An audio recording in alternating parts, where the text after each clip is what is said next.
कुछ दिन पहले नॉन टीचिंग के स्टाफ ने एक बच्ची के साथ छेड़खानी करी। ठीक, महिला चोरी होने के बाद भी साइन नहीं किया। हमारे संस्कार में ब्रेकअप जैसा कुछ है नहीं। हमारे यहाँ एक बार बंधते हैं 7 जन्म के लिए बंधते हैं, 5 फेरे होते हैं, 7 वचन। देश को अगर हमें समझना तो ऐसे कौन से शहरों को हमें भ्रमण करना चाहिए? सबसे पहले अगर आपको उत्तर प्रदेश को जानना है तो आप जाइए बनारस, हर हर महादेव, वहाँ जाइए। उसके बाद फिर आप जाइए जो है अयोध्या, इलाहाबाद जाइए। वहाँ इलाहाबाद में आपको पता चलेगा राजनीति निकलती कैसे। नाम बदलना क्या इसका? जो हमारी पूरी पुरानी धरोहर थी वो हमें वापस मिल रही है, इसमें बदलना क्या है? डीयू काम है और डीयू में मोहब्बत। आहा, तो एक दिल्ली विश्वविद्यालय ने पहचान दी, तो दिल्ली विश्वविद्यालय से मोहब्बत है, इस बात में कोई दो राय नहीं। तो जॉन साहब कहते हैं ना कि देख लो फूल, फूल तोड़ो मत, जॉन साहब कहते हैं। तो वही बात है कि फूल देखने में ज़्यादा अच्छा है, फूल तोड़ने में मजा है। मोहब्बत के लिए साथ में होना जरूरी थोड़ी है। बहुत सुंदर बात है। हाँ, कि वो सब कुछ पा लेने को ही मोहब्बत समझते हैं, जबकि ऐसा है नहीं। साथ में रहना ही मोहब्बत नहीं होता। जब आप दूर होते हैं तब आपको पता चलता है कि मोहब्बत थी या नहीं थी। जब मैं ग्रेजुएशन में था वहाँ पे मैक्सिमम जो प्रोफेसर हैं, मैक्सिमम क्या सारे कह लीजिए, वो एक खास विचारधारा की। 15 अगस्त का दिन कहता आज़ादी यदि अधूरी हाँ, है, हाँ। सपने सच होना बाकी है, राबी की सफर में पूरी है।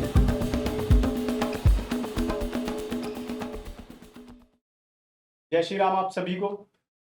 आज हम लोग जो है एक बहुत ही बेहतरीन पॉडकास्ट करने जा रहे हैं। इसमें हमारे जो गेस्ट हैं आदर्श उपाध्याय जी, जो कि राजनीतिक विश्लेषक हैं, बहुत ही बेहतरीन व्यक्तित्व के प्रतिभा के धनी हैं, और आदर्श उपाध्याय जी जो कि दिल्ली विश्वविद्यालय में शोधार्थी भी हैं। और हमारे जो बाईं ओर आशुतोष अस्त जी, शायर आशुतोष अस्त जी, बहुत ही अच्छी शायरी लिखते हैं और बहुत अच्छा बोलते हैं और बहुत अच्छा व्यक्तित्व प्रतिभा के धनी है आशुतोष अस्त जी, और ये दिल्ली विश्वविद्यालय में मास्टर्स की पढ़ाई कर रहे हैं। और आज हम लोग का जो पॉडकास्ट होने वाला है वो डीयू स्पेशल, दिल्ली विश्वविद्यालय स्पेशल, इसमें जो हमारी थीम रहने वाली है पंच छात्रेश्वर, जिसमें हम लोग बात करेंगे दिल्ली विश्वविद्यालय में क्या क्या चीजें, क्या खासियत है, क्या कमियां हैं, क्या करना चाहिए छात्र जो सोच रहे हैं दिल्ली विश्वविद्यालय में आने की, उनके लिए क्या क्या चीजें, ये सब पे पूरा डिटेल बात होने वाली है। और साथ में हमारे जो कि आदर्श उपाध्याय जी हैं, राजनीतिक विश्लेषक हैं, इनके काफी अच्छा मतलब ट्वीट हमने देखे हुए, काफी इनका इस बार सटीक विश्लेषण गया हुआ है अभी जो बिहार चुनाव हुआ है। तो इनसे हम लोग थोड़ा सा राजनीतिक बात करने वाले हैं, क्योंकि राजनीतिक दूसरी ओर जो हमारे बाईं ओर हैं आशुतोष अस्त जी, थोड़ा सा शायरी गीत वगैरह ये गाए हम लोग सुनाएंगे, थोड़ा सा बहुत अच्छा लिखते हैं काफी। जब हम सुनेंगे इनको तो आप जानेंगे इनके बारे में, और काफी बेहतरीन लिखते हैं। तो बात करेंगे, पहला क्वेश्चन हमारा आदर्श उपाध्याय जी से रहेगा कि दिल्ली विश्वविद्यालय में आप कैसे, आपको कहाँ से जैसे आप प्रेरित हुए कि हमें दिल्ली विश्वविद्यालय में एडमिशन लेना चाहिए, हमें दिल्ली विश्वविद्यालय में अध्ययन करना चाहिए, ये सारी चीजों पे मैं आपसे जानना चाहूंगा। देखिए, दिल्ली विश्वविद्यालय में आने का कोई विशेष कारण तो रहा नहीं जी कि ऐसा हमने पहले से सोचा हो कि दिल्ली विश्वविद्यालय में जाना है। जी जी क्योंकि 12वीं तक की पढ़ाई हमारी स्कूलों में हुई, जी जी और छोटे से गांव में खेलना कूदना भागना खेती करना, बस ये था कि कहीं बड़े विश्वविद्यालय में जाना है। उस चक्कर में हमने लखनऊ विश्वविद्यालय का भी एग्ज़ाम दिया, इलाहाबाद विश्वविद्यालय का एग्ज़ाम दिया, दिल्ली विश्वविद्यालय का भी फॉर्म भरा, क्योंकि दिल्ली विश्वविद्यालय में उस समय मेरिट पे एडमिशन होता था। और लखनऊ विश्वविद्यालय भी हमने पास कर लिया, इलाहाबाद विश्वविद्यालय पास कर लिया, और वहाँ जो है जो कि घर से 250-300 किलोमीटर की दूरी पे है, तो गांव के लगभग बच्चे वहीं पे गए। तो हमारे बड़े भाई, उनका कहना था कि वहाँ जावत खाली बकैती करबा रोज शाम के चाय की दुकान पे बैठ के चाय पीबा, राजनीति बतीबा, प्रधानी लड़ाईबा, बीडीसी लड़ाईबा, बस यही में जीवन। वो थोड़ा झलकता है आपके अंदर राजनीति वाला जो एक है ना, वो शुरू से ही राजनीति में इंटरेस्ट रहा है। जी। अभी कोविड जब था उसमें घर वालों के मना करने के बावजूद भी हमने अपने मित्र को ग्राम प्रधानी का चुनाव लड़ाया और जितवाया भी। अरे वाह। तो फिर वहाँ से यह रहा कि नहीं, लखनऊ और इलाहाबाद तो नहीं जाना है। फिर अब बचा क्या, दिल्ली विश्वविद्यालय। यहाँ आए, पहले तीसरी कटाप में आए थे, पहले मोतीलाल नेहरू कॉलेज में गए, वहाँ कुछ नंबर ज़्यादा होने की वजह से एडमिशन नहीं हुआ। फिर जो है भगत सिंह कॉलेज में गए, वहाँ एडमिशन हुआ, और आज दिल्ली विश्वविद्यालय ने निखारा हमको, संवारा हमको। यहाँ अच्छे मित्र मिले, छोटे भाई मिले, गुरु मिले, आज आपके कुछ साथ बैठे। ऐसे किस्से दिल्ली विश्वविद्यालय में, जैसे आपने अध्ययन किया है और अभी शोधार्थी हैं आप, और तो कुछ ऐसे किस्से बताइए जो आपको लगा कि ये मेरे जीवन का एक हिस्सा बन गए हैं दिल्ली विश्वविद्यालय, कुछ ऐसे किस्से। और किस्से तो बहुत सारे हैं, और जीवन का हिस्सा अब तो पूरा दिल्ली विश्वविद्यालय बन गया है। जी। जब तक वहाँ प्रतिदिन ना जाया जाए, वो जो वहाँ की रौनक है, जो वहाँ की महक, जो वहाँ की खुशबू है विवेकानंद जी की मूर्ति के आसपास की, स्टेचू के आसपास की, तो जैसे लगता है कि अगर आज कुछ अधूरा रह गया, कुछ छूट गया है। वहाँ तक जाना है, करना कुछ नहीं, वहाँ पे बैठना है, वही बकैती करना है, राजनीति बतियाना है, फलानवा को सांसदी जिता देना है, फलानवा को विधायक बना देना है, फलानवा प्रधानमंत्री कैसे बन गया, फलानवा 10 लाख का सूट काहे पहन रहा है, खुद भले 1,000 का आदमी ना पहन पा रहा हो। ठीक, बातें बड़ी बड़ी होती है। तो ये एक चीज़, ये किस्सा हमारे जीवन में नहीं, जो वहाँ पे जितने भी छात्र हैं, जितने भी छात्राएं हैं, सबके जीवन में। वहाँ से आप खुद को देख पाते हैं कि आपको किस दिशा में जाना है। जब मैं ग्रेजुएशन में था, वहाँ पे मैक्सिमम जो प्रोफेसर हैं, मैक्सिमम क्या सारे कह दीजिए 100%, वो एक खास विचारधारा के कम्युनिस्ट, जिसको कम्युनिस्ट बन करके कौम ही की नष्ट कर दे रहे हैं, है ना। तो बहुत मारने की भी कोशिश की है, हालांकि हम लोग मजे नहीं लड़े उस पर, उनसे बातचीत किए, डिबेट किए, और उनका स्नेह भी आज भी हमारे प्रति है। वो बताते हैं कि भी आप भी डिबेट करते हैं, हमारे साथ और भी कई बच्चे थे हम लोग। तो एक ये चीज़ आपको डिसाइड करता है दिल्ली विश्वविद्यालय, आपकी विचारधारा तय कर देता है, आपका रास्ता तय कर देता है कि आपको किधर जाना है। ठीक, आपको बाएं जाना है, दाहिने जाना है, बीच में रहना है, किधर जाना है, ये आपको खुद ही कोई बताएगा नहीं। बातचीत करते हुए, पढ़ते ये हुए, चीज़ आप अनुभव से ही सीख सकते हैं। बिल्कुल बिल्कुल। ये चीज जो है, सारी चीजें जैसे आप वहाँ सही, सही। शोधार्थी और अध्ययन भी आपने किया जी, हुआ, तो जी, ये चीजें सारी चीज अनुभव से आती है, जहाँ तक सही बात। सारी चीज। तो आज तो समझ, जैसे आप भी अभी पढ़ाई अध्ययन कर रहे हैं मास्टर्स का जी, जी। दिल्ली विश्वविद्यालय में, तो थोड़ा सा आपसे जानना चाहूंगा कि क्या नई चीजें आपने दिल्ली विश्वविद्यालय में सीखी हैं, क्या नई चीज। दिल्ली विश्वविद्यालय की एक अहम भूमिका है, ये बात मैं कहना चाहूँगा कि मेरे जीवन में। जी। उस छोटे से कस्बे से निकल के आने के बाद मैं दिल्ली में तो लगभग पिछले 4 साल से हूँ, यहीं पे हूँ मैं, 2020-21 के बाद से। और वहाँ से फिर पिछले 1 डेढ़ साल से मैं लगभग दिल्ली विश्वविद्यालय, क्योंकि मैं मास्टर्स में एनरोल हुआ पिछले 2024 में। दिल्ली विश्वविद्यालय के अनुभवों में बहुत सारी चीज़ें ऐसी हैं जिन्होंने मुझे एक जिस वजह से मैं दिल्ली विश्वविद्यालय से जुड़ा, कहेंगे कि हृदय तौर पे, कि जिन चीज़ों ने मुझे जोड़ा दिल्ली विश्वविद्यालय से, उनमें बहुत सारी चीज़ें थी। दिल्ली विश्वविद्यालय अपने आप में एक, कहें तो एक कुटुंब की तरह जो है बिहेव करता है आपके साथ। आप सुबह उठ के अपने रूम से निकल के जाते हैं तो आपके दिमाग में बहुत सारी इमेजेस होती हैं कि आज जाऊँगा, ये करूँगा अपने दोस्तों से। और तो दिल्ली विश्वविद्यालय आने के बाद ये महसूस होता है कि आप एक परिवार के साथ रह रहे हैं, जो आपको टोकेगा, जो आपको सिखाएगा कि कहाँ क्या करना है, क्या नहीं करना है, क्या बोलना है, क्या नहीं बोलना है, कैसे बिहेव करना है, सारी चीज़ें। इसके अलावा दिल्ली विश्वविद्यालय में एक अलग रंगत है, अलग खुशबू है, ये बात है। अच्छा, एक मेरा आपसे क्वेश्चन, सीयूईटी, जैसे आप जानते हैं कि हाँ। पहले अलग व्यवस्था थी, तो सीयूईटी के बारे में थोड़ा सा मैं जानना, क्या क्या बदलाव हुए सीयूईटी से, और जैसे इसके बारे में थोड़ा सा बताइए, क्या इसका फायदा हुआ, कुछ अगर नुकसान भी हुआ तो उसके बारे में मैं आपसे जानना चाहूंगा। तो ये सारी सीयूईटी की मैं आपको बात बताऊं, कॉमन जो यूनिवर्सिटी एंट्रेंस जो होता है, जी जी, सीयूईटी के बारे में ये था कि जैसे जब मैं 2024 में जब मैंने सीयूईटी के लिए एंट्रेंस दिया, मास्टर्स के लिए एंट्रेंस दिया सीयूईटी के थ्रू, उससे पहले की व्यवस्था ये थी कि मेरिट के हिसाब से जो है 12th में जो आपके ग्रेजुएशन में जो आपके मार्क्स होते थे, उससे एक मेरिट बनती थी, और उससे जो है सेंट्रल यूनिवर्सिटीज़ और जो बड़े बड़े विश्वविद्यालय हैं उनमें जो है प्रवेश की जो प्रक्रिया है वो शुरू होती थी। सीयूईटी के आने के बाद ये चीज़ एक तरह से कहें तो खुल गई कि अब कोई अगर गांव से निकल कर आया है और उसने 12वीं तक खूब, क्या मतलब इसमें गांव के छात्रों को फायदा मिला सीयूईटी? हाँ, मैं उसी पे आ रहा हूँ जी, कि जिस तरह कोई मान लीजिए कि एक एज ऑफ मैच्योरिटी होती है जब व्यक्ति को समझ आती है, ठीक है, 17-18 साल की वो उम्र होती है जब व्यक्ति इतना नहीं सोचता है भविष्य को लेके, और सोचते भी हैं तो बहुत कम ऐसे लोग होते हैं जो सोचते हैं एकदम कहीं सीरियस होके। अगर उस चीज़ का नुकसान अगर उनको आगे उठाना पड़े तो इसमें उनकी कुछ खास गलती नहीं है। जैसे मैं आपको अपना व्यक्तिगत अनुभव बताऊं, मैंने 12वीं तक खूब जो है जैसे हमारे यहाँ कहते हैं ऊधम करना, ऊधम यानी कि खूब धमा चौकड़ी मचाना और खूब जो है घूमना फिरना, चंबल से हैं भी। खूब, हाँ। तो चंबल वाले तो जो है भैया बकैती करना, दिन भर इधर उधर घूमना फिरना। उसके बाद जब 12th में मेरिट उतनी आई, 60, 62, 65% बनी। उसके बाद समझ में आया कि यार लेकिन यहाँ तो नहीं पढ़ना है, यहाँ नहीं रहना है। तो कुछ सोचा दिमाग में ऐसे ही कुछ चला, तो यहाँ आ गए। दिल्ली आने के बाद समझ में आया कि नहीं भाई, अगर सेंट्रल यूनिवर्सिटी में अगर पढ़ने को मिले तो बहुत अच्छा रहेगा। बहुत अच्छे। अच्छा, आप चंबल से हैं, हम्म। तो चंबल के लोगों में बंदूक से कलम कैसे हाथ में आई, इसके बारे में थोड़ा सा मतलब जानना चाहूंगा आपसे। आप चंबल की धरती से हैं, तो देखिए, थोड़ा सा इसमें दो बातें हैं। मैं आपको बताऊं कि चंबल के बारे में जैसे पूछा, तो एक तो उस पानी में एक अलग तरह की महक है। उस पानी को पीने के बाद आदमी के अंदर एक अलग तरह का स्वाभिमान और एक अलग तरह का जज्बा पैदा होता है, ये बात सही है। और उसमें एक एग्जाम्पल के तौर पे अलग नाम तरह की लेना रवानी है जैसे उस आप पानी भी में। शर्मा, आशुतोष शर्मा आपका नाम है, और हम्म। IPS Manoj Sharma, 12th fail movie हम लोगों ने देख रखी हाँ है। हाँ। बाकी आपने एक मूवी देखी होगी पान सिंह तोमर, काफी चीजें हमें मैं समझ में आती हैं। उस बात पे भी आता हूँ। आपने जैसे कि मैं आपके पहले प्रश्न का जवाब दे दूं कि आपने कहा कि चंबल के व्यक्ति का बंदूक से और कलम तक का सफर जो है, जी। जैसे क्योंकि मैंने बचपन से देखा कि जैसे किस तरह से लोग जो है सिर्फ छोटी सी बात पे किसी ने गाली दे दी और इसी बात पे बंदूक चल निकल आई। और क्योंकि बंदूक निकलने के लिए सबसे जरूरी चीज़ है कि बंदूक हो।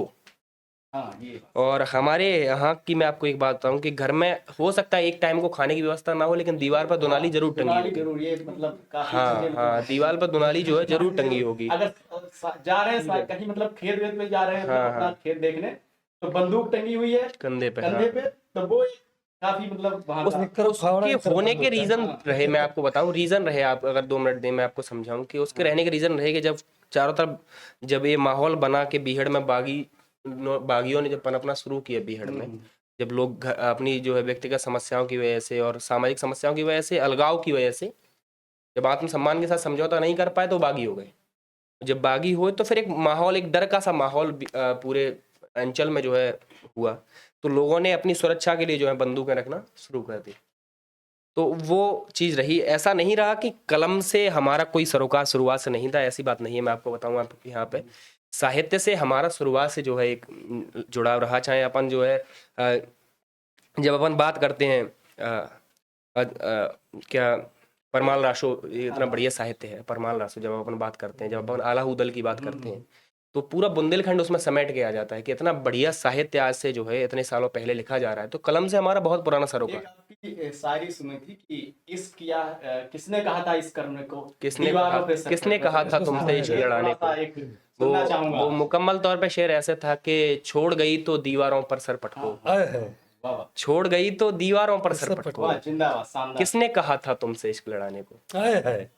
ठीक है, तो उसमें एक ये भाव भी है कि अगर कोई तुम्हें छोड़ के चला गया मतलब उसको थोड़ा तो रिग्रेट सुनाइए आप होना चाहिए। पूरा, मतलब थोड़ा सा मुकम्मल तौर पे मैं आपको उसका सुनाता हूँ, शेर सुनाता हूँ कि तुमसे कहा था जान जरा मुस्काने को, आहा। वाह, तुमसे कहा था जान जरा मुस्काने को, तुमने तीर ही मार दिया दीवाने को, आहा। तुमने तीर ही मार दिया दीवाने को, और छोड़ गई तो दीवारों पर सर पटको। आलोक भाई ज्यादा रिलेट कर रहे हैं लग रहा छोड़ गई तो दीवारों पर सर पटको। नहीं, रिलेट तो ऐसे हो जाता ना भैया कि दीवार पर सर भले ही ना पटका हो, लेकिन तो छोड़ के तो गई है। ये तो जो है समस्या, तो वही मुकम्मल के छोड़ गई तो दीवारों पर सर पटको, वो भी किसने जरूरी कहा है। था तुमसे इश्क लड़ाने को। जीवन का अभिन्न अंग है किसी का छोड़ के चले जाना। नहीं, अरे बड़ा आवश्यक भी है, बता रहे हैं। बहुत जरूरी अपना है। अनुभव किसका अनुभव नहीं है।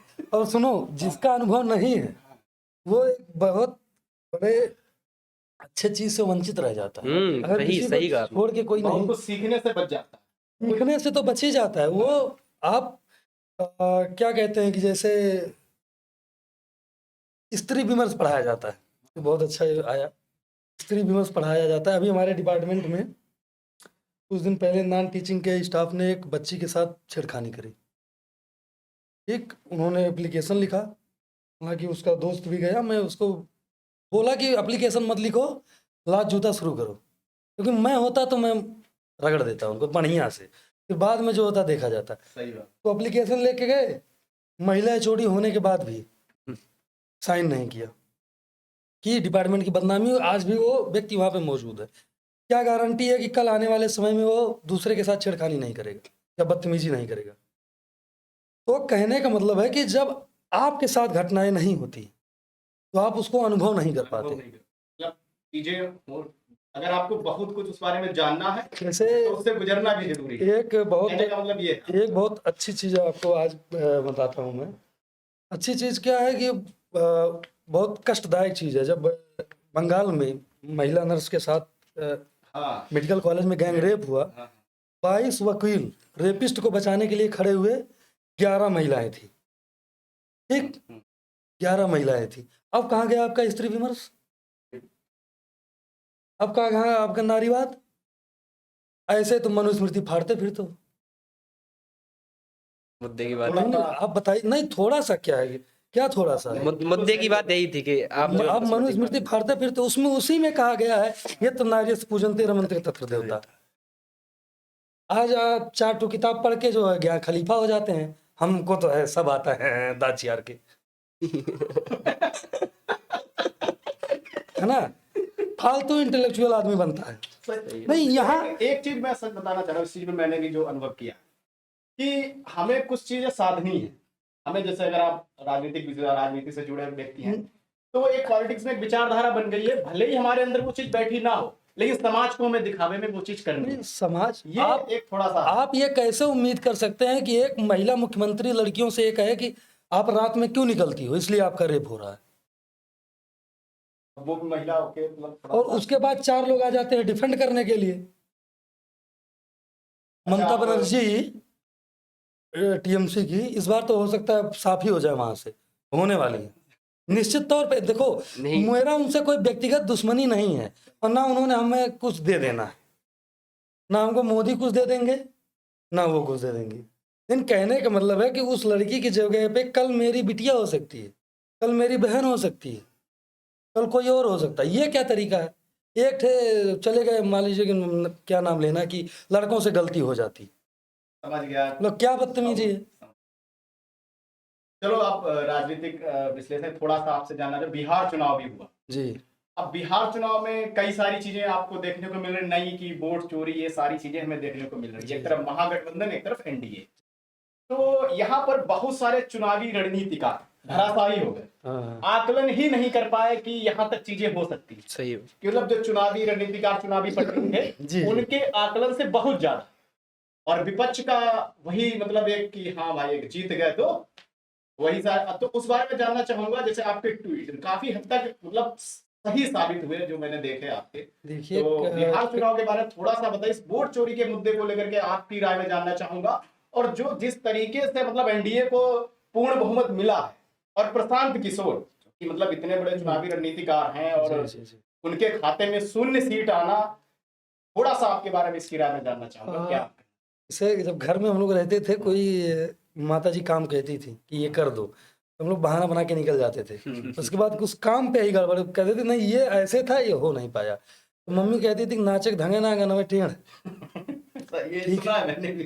ठीक है, आप जब छोटी गंगा समझ के तालाब में कूद जाएंगे तो वोट नहीं मिलेगा। ठीक है, सही है। और जनता के बीच में आपको जाना पड़ेगा। वोट चोरी का नाम लेके बुलेट चलाने से वोट नहीं मिलता है। और आपके तथाकथित पत्रकार जो आके टीवी पे की जो है, 2 युवा निकले हैं, इन पे लड़कियां फिदा हो रही हैं। कितने कितने साल के युवा हैं वो, और कोई क्यों फिदा होगा? मतलब थेथराई की हद है। आप प्रचार नहीं करेंगे ठीक से, जनता मैं थोड़ा सा आप कह देंगे हर घर नौकरी देंगे, कि थोड़ा सा मुश्किल नहीं। है कि मतलब उतना कैसे संभव है? आप बताइए। मैं 4 भाई हूँ, ठीक, हम 4 भाई हैं, चारों पढ़े लिखे बहुत बढ़िया। आप 3 भाई हैं, तीनों अनपढ़ हैं। जी। तो कैसे संभव? हमारे घर में भी एक नौकरी रहे, आपके भी घर में एक नौकरी रहे, उसका कुछ तो मानक आप बताइएगा। थोड़ा सा मतलब उस चीज पे वो थोड़ा ट्रोल भी हुए, ढूंढा नहीं पाए। देखिए, हाँ। आप अजय यादव, लेकिन मैं थोड़ा सा क्या जानना चाहता बात ये है, देखिए अजय यादव की हत्या की गई ताजिया के दौरान, हूं। आप तो उसके घर पे नहीं गए।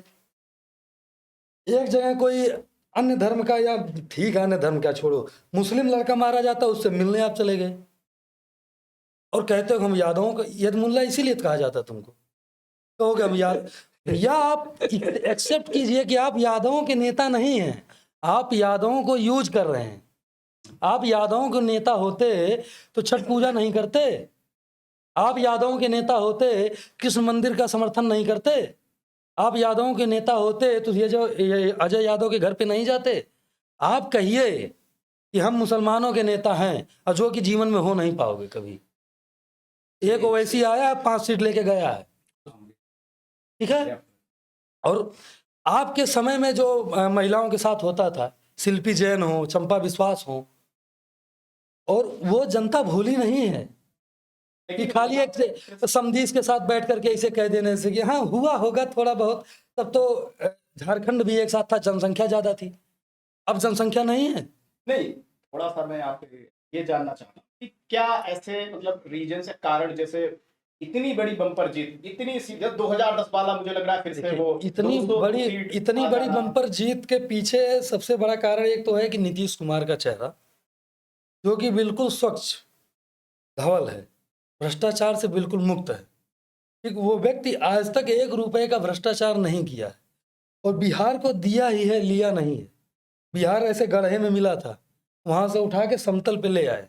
वही छवि मुझे लग रहा काम कर गई, बिल्कुल सुशासन। बिल्कुल सुशासन। कई मुझे लगता है कई सारे मुद्दे, एक तो मुख्यमंत्री महिला रोजगार योजना जो था, मतलब ये भी थोड़ा सा काम किया, और सारे जो मुफ्त बिजली का जो एक मुद्दा था, जो मुफ्त बिजली, वो भी यहाँ पर थोड़ा सा काम कर गया। बिल्कुल। दूसरी चीज एमवाई फैक्टर, जिसकी हम बात करते हैं, महिला युवा महिला युवा, वहां दूसरा और यहाँ दूसरा, वो तुष्टिकरण कहते हैं ना कि तुष्टिकरण, वो बिल्कुल। एमवाई फैक्टर, यहाँ जो एमवाई फैक्टर रहा है युवा वो युवा और महिला, तो सही, सही। युवा और महिला का भरपूर समर्थन मिला। आज का युवा नो डाउट योगी मोदी जी के साथ, एनडीए के साथ, नीतीश कुमार के साथ है।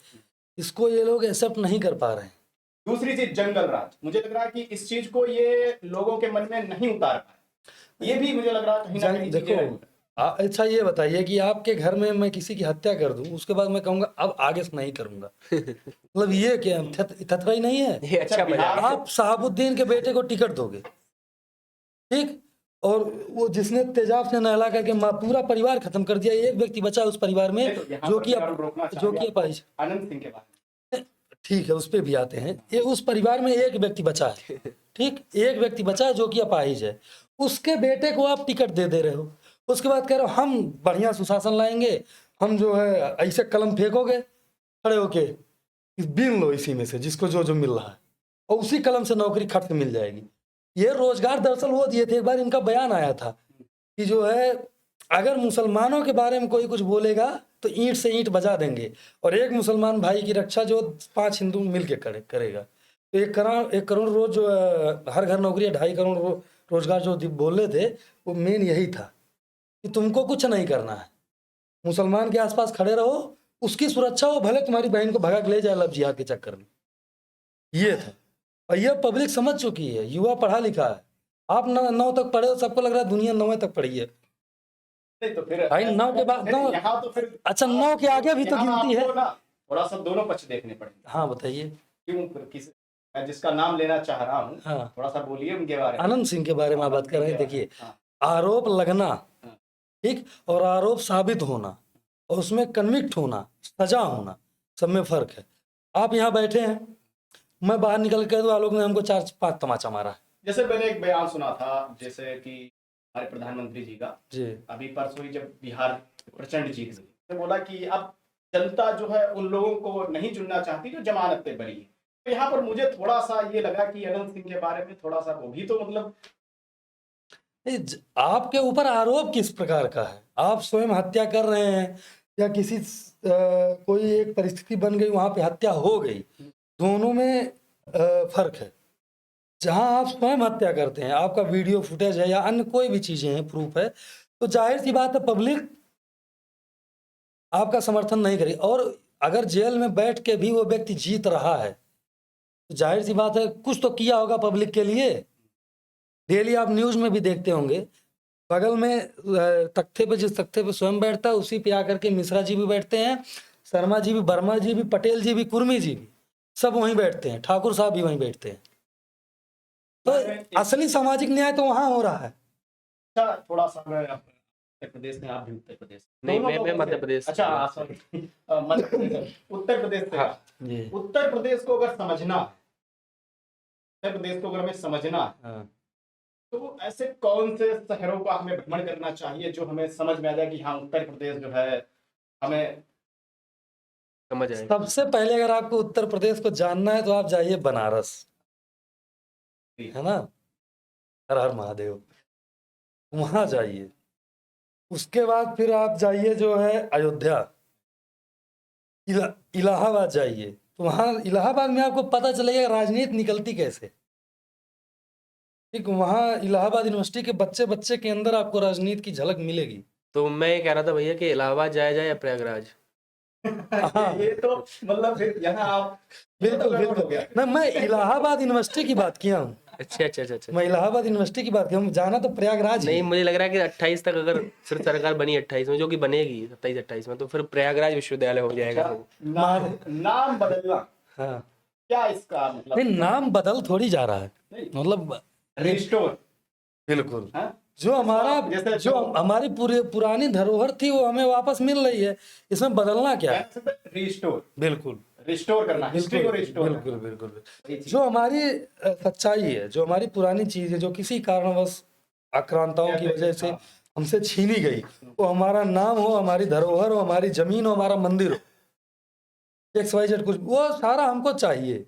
ये इसमें ये नहीं कि यहाँ मान जाओ वहां मान जाओ, ये कोई तरीका नहीं होता है। हम अच्छा। काहे मान जाए भाई। थोड़ा सा राजनीतिक चर्चा हो कर चुके, थोड़ा सा हम आशुतोष अस्क जी के पास आएंगे कि कुछ ऐसा जो अपना लिखा हो और थोड़ा सा मैं आपसे सुनना चाहूंगा, सुनाइए थोड़ा सा। देखिए, कविताएं मैं पिछले लगभग 4-5 साल से जो है कविताएं लिख रहा हूँ, और मेरा पढ़ने और सुनने का अनुभव तो ठीक ठाक मतलब हो गया है। मतलब मैंने बहुत सारे बहुत अच्छे बड़ा कवि और काम है, शायर- मैं आज तक नहीं लिख पाया हूँ। अच्छा, जैसे अब आपको तो हर बात पे चर्चा हो जाए। हाँ, मैं वही कह, जैसे भैया ने कहा ना कि बड़ा डीयू की काम है। मोहब्बत और डीयू में मोहब्बत, आहा, डीयू की मोहब्बत और डीयू में मोहब्बत, लेकिन हम पहले बात करेंगे हाँ। डीयू की मोहब्बत हाँ। और डीयू में मोहब्बत आपसे बात अरे करेंगे। महाराज, क्वेश्चन दोनों रहेंगे, बस थोड़ा सा। ठीक है ठीक है ठीक है, ड्यू बताइए। की मोहब्बत और ड्यू में मोहब्बत दोनों ही जो है बहुत जरूरी है और बहुत मजेदार भी है। कि ड्यू से तो अपनी मोहब्बत है ही भाई, देखो दिल्ली विश्वविद्यालय ने जगह दी है, दिल्ली विश्वविद्यालय ने पहचान दी है। जब मैं यहाँ से गांव अपने लौट के जाता हूँ, समस्या क्या रही कि बहुत लंबे समय तक हमारा जो अंचल था, भिंड मुरैना का जो चंबल का अंचल था, वो शिक्षा से उस तरह से नहीं जुड़ पाया जिस तरह से अन्य स्टेट जुड़ पाए। तो जब मैं लौट के जाता हूँ तो लोग बड़े प्राउडली देखते हैं कि भाई लड़का जो दिल्ली विश्वविद्यालय में पढ़ रहा है। तो एक तो एक दिल्ली विश्वविद्यालय ने पहचान दी, तो दिल्ली विश्वविद्यालय से मोहब्बत है, इस बात में कोई दोहराए नहीं है। और दिल्ली विश्वविद्यालय के लोगों से, वहाँ की चाहे वो टीचर्स हों, उसी चाहे पे वो आ मेरे रहे थे। जो सीनियर्स हों। लोगों से कैसी ठीक है। मोहब्बत है। फिर रही बात कि दिल्ली विश्वविद्यालय में मोहब्बत, तो देखिए कि एक जो है मेट्रोपॉलिटिकल सिटी पूरी तरह से, ठीक है, और फिर इतना बड़ा विश्वविद्यालय है उसमें, और इतनी, देखिए बात है ना कि कहते हैं कि अगर तुम्हें फूल चाहिए तो देखिए जो है गुलिस्तान में आपको जाना पड़ेगा, चमन में आपको जाना पड़ेगा। सही बात। ठीक है, तो दिल्ली विश्वविद्यालय में फूल तो है, ये बात तो सही है। मतलब फूल मतलब महक, हाँ मतलब महक है, खुशबू है विश्वविद्यालय में। तोड़ेगी नहीं। हाँ, नहीं तोड़ेगी तो नहीं, लेकिन देखिए ये भी है भैया कि दिल्ली विश्वविद्यालय की लड़कियां हैं, तोड़ेगी तो नहीं लेकिन काट सकती है। मैं आपसे पूछ रहा था, आप फूल तोड़ेगी नहीं। ये तो हमारे साथ समस्या ये है कि मैं आपको बताऊं समस्या क्या है कि रखवाली करते ही मैं, रह जाते हैं हाँ, फूलों की। फूल तोड़े तो नहीं है। वो जॉन साहब कहते हैं ना कि कहते हैं कि देख लो फूल, फूल तोड़ो मत, जॉन साहब कहते हैं। तो वही बात है कि फूल देखने में ज्यादा अच्छा है, फूल तोड़ने में मजा नहीं है। देखने में तोड़ोगे तो फिर कांटे चुभ हाँ, जाते नहीं, हैं। नहीं नहीं नहीं, वो उनका मुकम्मल शेर मुझे याद आया जॉन साहब का कि कितने जालिम हैं जो ये कहते हैं तोड़ लो फूल, फूल छोड़ो मत, हाँ, बागवां हम तो इस मिजाज के हैं, देख लो फूल, फूल तोड़ो मत। बहुत शानदार, बहुत बढ़िया। तो वही बात है कि दिल्ली विश्वविद्यालय में तो है भाई, महक है। तो बाकी मैं बहुत ओपनली अभी नहीं कह सकता कुछ। डीयू की मोहब्बत, डीयू में हमने बात कर ली कि डीयू की मोहब्बत, डीयू में मोहब्बत, थोड़ा सा इस टॉपिक में मैं जानना चाहूँ। दोनों चीजें मैं बताता हूँ। डीयू में थोड़ा खुलकर। हाँ, अरे महाराज, मैं बिल्कुल, मैं खुली किताब हूँ, ऐसे इस तरफ वैसे इस तरफ, मुझे कोई किसी का डर नहीं, ना किसी से लिया हूँ ना किसी को देना है। डीयू की मोहब्बत, जैसे हमारे भाई ने बताया, आशुतोष ने बताया, बहुत अच्छी चीज़ बताया कि यहाँ पे हम सीखते हैं, लोगों से जुड़ते हैं, जो हमने पहले ही बताया, हमारी विचारधारा तय होती है, हमें एक प्लेटफॉर्म मिलता है, जैसे हमें एक विषय मिला ये कि आपको इस पे पीएचडी करनी है या हमें इस पे पीएचडी करनी है। तो डीयू में घुसते ही जो हनुमान मंदिर है बजरंगबली का, सबसे पहले ही, बहुत कम विश्वविद्यालयों में शायद ऐसा होगा कि बजरंगबली का मंदिर हो, ये बात तो जाते वक्त मैंने भी देखा और ना चाहते हुए भी मत्था झुक जाता है। सही है। तो कल्याण करते हैं और कर रहे हैं, ठीक? उससे मोहब्बत है। फिर वहाँ से अंदर जाते हैं, अच्छा, जो वहाँ की दीवारें हैं, वहाँ लाइब्रेरी में आप जाइए, वहाँ की जो पुस्तकें हैं, वहाँ के जो लोग हैं, वहाँ की जो हरियाली है, हर चीज़ से आप अगर डीयू में आप हम कहें 10 दिन भी रह गए तो आपको डीयू से मोहब्बत हो जाएगी 100%। वो तो डीयू दिल्ली से से मोहब्बत हो गई ना। तो अगर भाई अब देखिए, डीयू अगर में आप मोहब्बत पे बात आएगा, आइए हाँ, बात भैया वो बताइए। अगर आपको डीयू में मोहब्बत करनी है तो पहले डीयू से ही मोहब्बत करनी पड़ेगी। कभी हुई है? जरूर हुई है, अगर ना हो तो फिर कभी हुई है या कई बार हुई है ये बताइए। कभी हुई है, कई बार हुई है, इस पे बात करिए। कई बार हुई तो ये तो नहीं, कई बार तो नहीं हुआ, मतलब एक बार हुआ, तो क्या मतलब बहुत अच्छा अनुभव रहा, अनुभव? बहुत बहुत तो शानदार। अभी साथ में है? नहीं, मोहब्बत के लिए साथ में होना जरूरी है, क्या बात है भाई, बहुत खूब, बहुत खूब, मोहब्बत के लिए साथ में होना जरूरी थोड़ी है बहुत सुंदर बात कही। है ना। अभी भी कुछ यादें?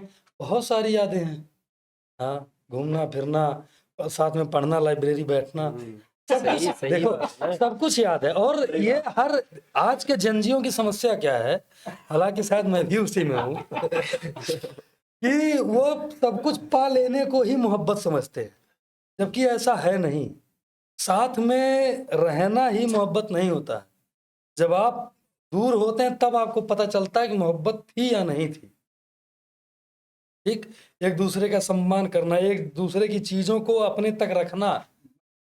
आप कुछ शेर बोलो इस पे, कुछ मतलब थोड़ा सा तगड़ा, जो अंदर से निकले बिल्कुल, मतलब उसमें कोई चीज वो फिल्टर नहीं होनी चाहिए। हाँ, फिल्टर, चलो उसी पे मैं बता दिया कि एक दूसरे की बातों को जो अपने तक रखना। हाँ। हालांकि कई बार आपके पास आता है फलाना तुम्हारे बारे में ऐसे बोल रहा था है ना, उस पे कि हम भी तुम्हें सताने पर उतर आए तो क्या क्या होगा, होगा, हम भी तुम्हें सताने पर उतर आए तो क्या होगा, तुम्हारा दिल दुखाने पर उतर आए तो क्या होगा, और हमें बदनाम करते फिर रहे हो अपनी महफिल में, हमें बदनाम करते फिर रहे हो अपनी महफिल में, अगर हम सच बताने पर उतर आए तो क्या होगा वाह, ना। तो सबकी अपनी मोहब्बत है, सबकी अपनी कहानी है। आप अपनी कहानी अपने तरीके से बताएंगे, मैं अपनी कहानी अपने तरीके से बताऊंगा। सही, ऐसा थोड़ी सही। कि आपका नहीं होगा। आप नहीं बता रहे हैं, आज आप निर्णायक की भूमिका में बैठे हैं कि फलानों से भी नहीं, पूछ लेना मैं आपको बताऊं भैया कि मेरा मानना है कि प्रेम छुपाने की चीज नहीं है, बिल्कुल बिल्कुल। ठीक है। और क्योंकि आप लेकिन मैंने एक देखा, उनका इंटरव्यू देख रहा था कि वो प्रेम नहीं है जो बिछड़ गए। नहीं नहीं, ऐसे कैसे, मतलब हद हो गई। नहीं, ऐसी कोई बात नहीं है। मैं अपने पिताजी से 1000 किलोमीटर दूर बैठा हूँ, बिछड़ा नहीं हूँ।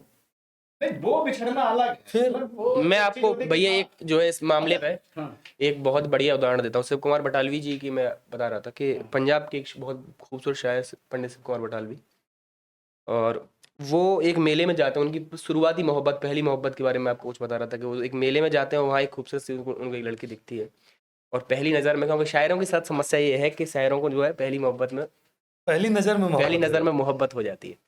उनसे उनको प्रेम हुआ। अच्छा, पहली में ही होता है, एक- फिर दूसरी भी, फिर हाँ हाँ तीसरी हाँ, भी, जहाँ जाते हैं वहीं होती उस है। पर भी मैं आऊंगा भैया। तो फिर जब वो उनसे प्रेम करने लग जाते हैं, और फिर वो एकदम से वो लड़की ओझल हो जाती है मेले में, और वो सारा काम काज छोड़ के उसको ढूंढने निकल पड़े।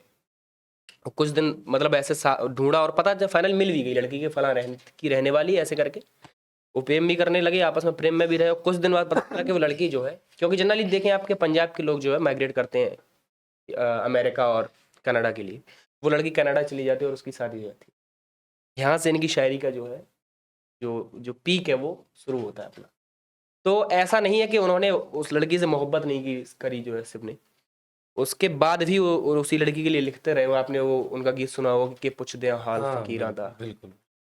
तो ये सब उन्होंने कुछ बहुत लंबे समय तक उसके बाद सुनाइए, मतलब पा लेना ही मोहब्बत नहीं है, ठीक है। अच्छा, जिन थोड़ा जैसे मोहब्बत कई किसी को मिल जाती है, तो आप बहुत मुकम्मल है, किसी बहुत को नहीं बढ़िया। मिलती है, तो बहुत जिसको मिल जाती है वो हमारे अनुभव से बिछड़ गया है, उसको पता नहीं मोहब्बत असली है क्या। उसको तो यही है ना कि सुबह hello good good morning baby, फिर सुबह Actually, समस्या शादी के बाद सुबह देखिए चाय आ जा रही है। भैया, तो हमारी जैसे भैया ने कहा ना कि प्रेम को लेके, कि प्रेम जो है जब आप दूर होते हैं तब भी प्रेम होता है। इसके लिए सबसे बढ़िया उदाहरण मैं आपको देता हूँ। हमारे कल्चर में कभी से नहीं था कि अगर आप दूर हैं तो प्रेम नहीं है। हमारे कल्चर में तो शुरुआत से चीज़ें डाली गई कि दो लोग दूर रह के भी प्रेम कर सकते हैं, जैसे राधा कृष्ण हो गए, राम सीता हो गए, आप ठीक है। वो वनवास के दौरान जब वो रावण सीता जी को ले जाता है, उस दौरान भी राम क्या जी बात इधर रहे और दूर रह के प्रेम प्रेम, कर सकते दूर रह के प्रेम कर सकते हैं। हैं। हाँ, हमारे कल्चर में इस चीज को एक तरह से जबरदस्ती घुसाया गया, मैं आपको बहुत सही शब्द जो चुन के इस्तेमाल कर रहा हूँ, घुसाया गया हाँ जबरदस्ती। वेस्टर्न जो फिलोसफीज और वेस्टर्न जो कल्चर है उसने, कि प्रेम का मतलब है सिर्फ शारीरिक प्रेम। अगर तुम किसी के नजदीक हो, तुम अगर किसी के मैं हाथ को, उसी पे आ रहा हूँ, उसी से हाँ बात हाँ, कहना अगर तुम किसी के हाथ को चूम पा रहे हो तो इसका मतलब तुम उससे प्रेम करते हो, ऐसा नहीं है। आजकल तुमने- यही हो गया। वो बाशु पांडे का एक शेर याद आ रहा है मुझे बिल्कुल आजकल भैया। बाशु पांडे का एक शेर है कि देखने वाले तेरी दीद की सदके, लेकिन कोई तस्वीर से बाहर तो नहीं आ सकता। आए है। तो करने वाला प्रेम जो है तस्वीर से भी कर सकता है। प्रेम मतलब ये एक ऐसा विषय है कि जिसपे तो मतलब अगर बोलने बैठ गए तो सब प्रेम देखिए सबके जीवन के अपने अनुभव होते हैं। भैया ने जैसे कि कहा कि मैं छुपाना नहीं, मतलब एक तरह उन्होंने ओपनली, मर्यादाएं होती हाँ हैं। मर्यादाएं होती हैं एक दूसरे की लेकिन मर्यादाएं मैं होती आपको हैं। बताऊं कि ऐसा नहीं है। मैं अपने बारे में ओपनली बता सकता हूँ कि मेरा जो पहला प्रेम था वो उस पहला। लड़की से मैं आज तक पहला नहीं मिला। दूसरा नहीं, वो मेरा मैं कहना पहला चाह रहा हूं, पहला एक्चुअली देखिए अरे वो प्रेम एक शेर पहली बार भी होता है। एक शेर भी है कि किसी की मोहब्बत पहली नहीं होती, अधूरी नहीं होती, इस तरीके को, ये ध्यान नहीं आ रहा मुझे। उस लड़की से मैं आज तक नहीं मिला और लगभग 2-2.5 साल हम रिलेशनशिप में रहे One फोन पर। side। नहीं, दोनों तरफ से दोनों 2-2.5 साल हम रिलेशनशिप में रहे, खूब प्रेम और सारी चीजें, लेकिन कभी हम सामने मिले नहीं, ठीक है। वाह। तो ऐसा नहीं है, प्रेम नहीं किया जा सकता। जैसे ब्रेकअप हो गया, हाँ। ठीक है। अब ब्रेकअप में क्या होता है ना कि कई बार ये लोग लड़की को ज्यादा दोष देने लगते हैं और वहां लड़की नहीं, वहां उनको ज्यादा, मतलब लड़कियों को कम दोष दिया जाता है, लड़कियों को ज्यादा दोष दिया जा रहा है। इस मामले में थोड़ा सा कुछ अपना अनुभव भी बताओगे कि हमसे ही पूछ लेंगे सर? जिस दिन हम वहां बैठेंगे ना फिर हम बताएंगे। देखिए पिछड़ना किसी से परिस्थिति जन्य होता है हमेशा ना। क्या परिस्थितियां, परिस्थिति जन्य होता है, परिस्थिति अपने आप क्रिएट भी हो जाती है, वो एक नहीं। चीज है। परिस्थिति क्रिएट, वही इसीलिए मैं बोला परिस्थिति जन्य होता है कि आप परिस्थितियां ऐसी बन जाती हैं कि आप साथ में नहीं रह पाएंगे। पारिवारिक दबाव है या अन्य भी कई सारी चीजें हैं, जाति का दबाव है, धार्मिक दबाव है। क्यों जो है फ्रिज में कटे हुए मिल रहे हैं? धार्मिक दबाव ही तो है। सही बात है। अभी हमारे संत कबीर नगर में एक बच्ची के साथ 10 मुसलमान लड़कों ने रेप किया। वो वीडियो वगैरह ब्लैकमेल वाला, हाँ, जिसमें अखिलेश यादव जी से क्वेश्चन पूछा गया, कह रहे हैं हटाओ उसको।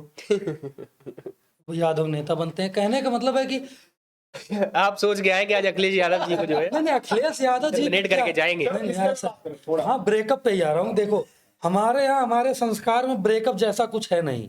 हमारे यहाँ एक बार बंधते हैं, 7 जन्म के लिए बंधते हैं, 5 फेरे होते हैं, 7 वचन दिए जाते हैं कि आपको इस परिस्थिति में भी आपको साथ रहना है। ब्रेकअप ये आया पश्चिम से। आज हमारे साथ ब्रेकअप, कल किसी और के साथ ब्रेकअप, परसों किसी और के साथ ब्रेकअप। ठीक, ये इसको आप ब्रेकअप प्रेम में होता ही नहीं है। और जहां ब्रेकअप हो रहा है वहां पे जो है प्रेम नहीं है ऐसा। और इसका बिछड़ने से कोई लेना देना नहीं है। हर बिछड़ना ब्रेकअप नहीं होता है, इसे मानो। सही ब्रेकअप का मतलब कभी भी बिछड़ना नहीं है। ये मतलब जो आज के आ रहे हैं, जो कोविड के दौरान इन सब चीज़ों से वंचित रह गए, क्लासेस नहीं चल पाई हैं, उनके लिए मेरा खास संदेश है, बच्चियों से भी और अपने छोटे भाइयों से भी, कि ब्रेकअप का मतलब बिछड़ना नहीं होता है। ठीक, और प्रेम में ब्रेकअप नहीं होता है, प्रेम में बिछड़न होती है। राधा के और कृष्ण का जो है बिछड़न था, ब्रेकअप नहीं था। वो तो दूर रह के भी पास ही है। आप भ्रमर गीत पढ़िए ना। हाँ, मैं उसी पे आ रहा था। भ्रमर गीत आप पढ़िए। ऊधो मन न भय 10-20, एक हूँ तो सो गयो श्याम को आराधे। आप इसको कैसे ब्रेकअप कहेंगे? ठीक, ब्रेकअप वहां होता है जहां जैसे हमें बहुत ज्यादा लालसा हो जाती है, नहीं हमारा धर्म स्वीकार करेगी तो ठीक है, नहीं तो काट के फ्रिज में पैक कर देंगे। हमारा धर्म स्वीकार करेगी, हमारे जात में आएगी तो ठीक है, नहीं तो मार देंगे। ये कहाँ का, जहां आप शर्त रख दे रहे हैं कि आप इतना इस चीज पे हमारे उतरिए, खरा उतरिए। जैसे देखो, हमारे गुरु जी डॉक्टर सत्येंद्र शुक्ला जी, ठीक, हमारा उनका जो है बहुत गहरा प्रेम, गुरु शिष्य का। ठीक, ऐसा थोड़ी कि हम लोग ना मिले या ऐसी कोई परिस्थिति हो या हमारे उनके बीच में कोई शर्त है। कि इतना झुक के प्रणाम करोगे तभी मैं तुमसे प्रेम करूंगा। सही तो सही। ये ऐसा- सुना है, मतलब बड़ा शानदार। अरे देखो क्या? गुरु जी किसके हैं ये भी तो देखो। तो उसमें उनके ज्ञान का, और ठीक है सारी चीज ठीक है, सबसे बड़ी चीज वहां आगे जोड़ा करिए कि हमारे गुरु जी हैं। ज्ञानवान तो है ही। क्रेडिट ले रहे हो उसके बाद। बिल्कुल सही बात।